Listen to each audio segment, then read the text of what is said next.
Understanding advisory. Key IELTS vocabulary explained. Imagine you're in a high-stakes business meeting and someone suggests forming an advisory board. Would you know exactly what they mean?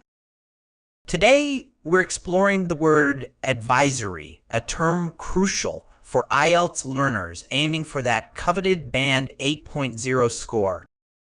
Word type. Advisory functions primarily as an adjective, though it can also be used as a noun.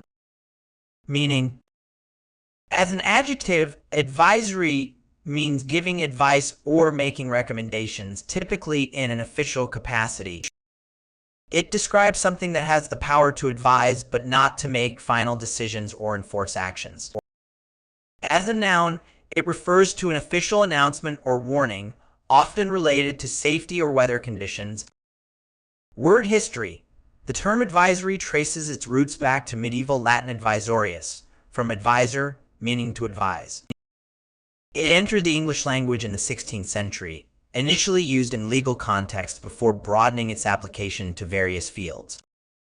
Antonyms. Some antonyms for advisory include mandatory, compulsory, and binding. While an advisory opinion suggests a course of action, these antonyms imply that following the advice is not optional. Synonyms. Synonyms for advisory include consultative, recommending, counseling, and suggestive. These words all convey the idea of offering guidance without the power to enforce. Examples used in sentences. The government issued a travel advisory warning citizens about potential risks in the region. The Ethics Committee serves in an advisory capacity, providing recommendations to the Board of Directors.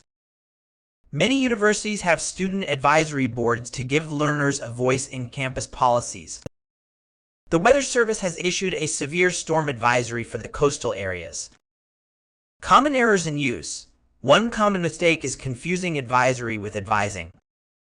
While both relate to giving advice, advisory is typically used as an adjective or noun, whereas advising is the present participle of the verb advise. Another error is misunderstanding the non-binding nature of advisory opinions. Remember, an advisory statement suggests a course of action but does not mandate it. In essence, mastering the word advisory enhances your ability to discuss formal decision-making processes, governmental actions, and professional consultations. Its nuanced meaning, distinguishing between advice, giving, and decision-making powers, is particularly valuable in academic and professional context. By incorporating this word into your active vocabulary, you're not just learning a new term, you're gaining a tool to express complex ideas about governance, policy, and professional roles, key areas for achieving that Band 8.0 in IELTS.